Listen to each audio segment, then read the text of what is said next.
the Sultan.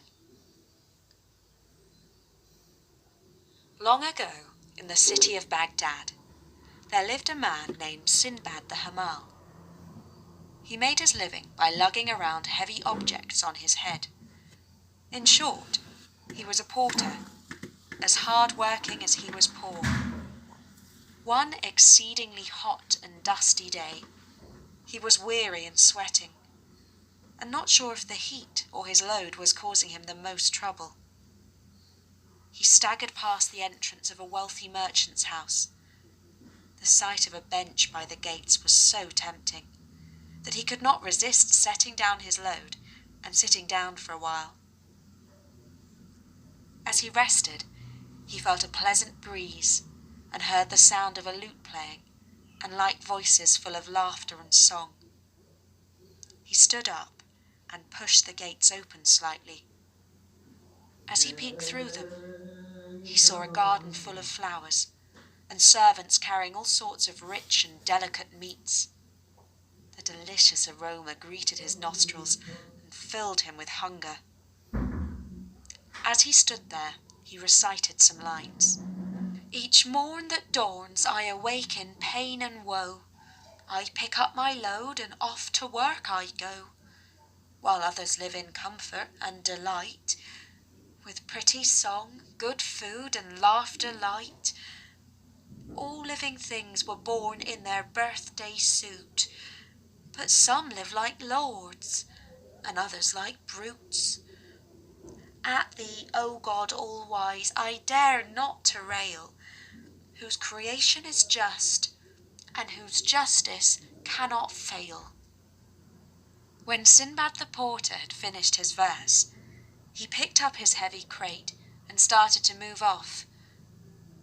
Just as he put one foot forward, there came from the gate a little servant boy who tugged at his sleeve and said, "Step inside, my lord wishes to meet you." The porter tried to make excuses, but the boy would have none of them, and eventually they went through the gate together. They walked through a majestic house to the grand dining room, which was full of lords sitting at tables laden with rich food and drink. The sound of music and laughter and lovely slave girls playing and singing filled the air. The diners were seated according to rank, and at the head of them all sat a man of worshipful and noble appearance. Sinbad the porter was so overwhelmed by all he saw that he said to himself, "By Allah, this must be either a piece of paradise or some king's palace." He bowed down and kissed the ground. The master of the house bid him to stand up. Servants placed food before him, and the porter, after saying his bismillah, ate his fill, after which he exclaimed, "Praised be Allah for your generosity, my lord." His host replied, "You are most welcome, and may your day be blessed. But tell me, what is your name, and what do you do all day?" "Oh, my lord, my name is Sinbad the Hamal, and I carry folks' goods on my head for hire."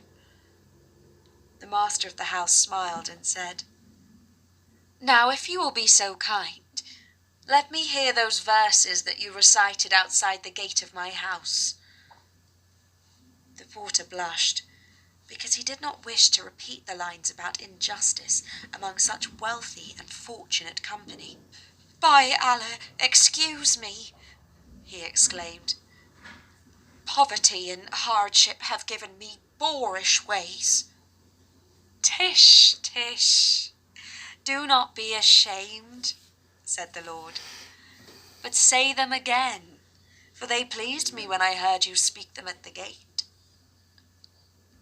The porter duly recited the lines, and the merchant slapped his back affectionately and said, "No one ever spoke a truer word. But you should know that I myself only rose to this happy state that you see all around you, after long suffering and woe. I made 7 voyages at sea. and by each of them hangs a marvellous tale that is almost beyond belief. If you have time, I shall tell you the first of these tales, so that you can better understand what pain I endured in my early days. All this happened because of fate, for no one can escape destiny. And this is the tale of the first voyage of Sinbad the Sailor. My father was a merchant, a successful man of trade, who left me not short of wealth and comfort. I was young and headstrong and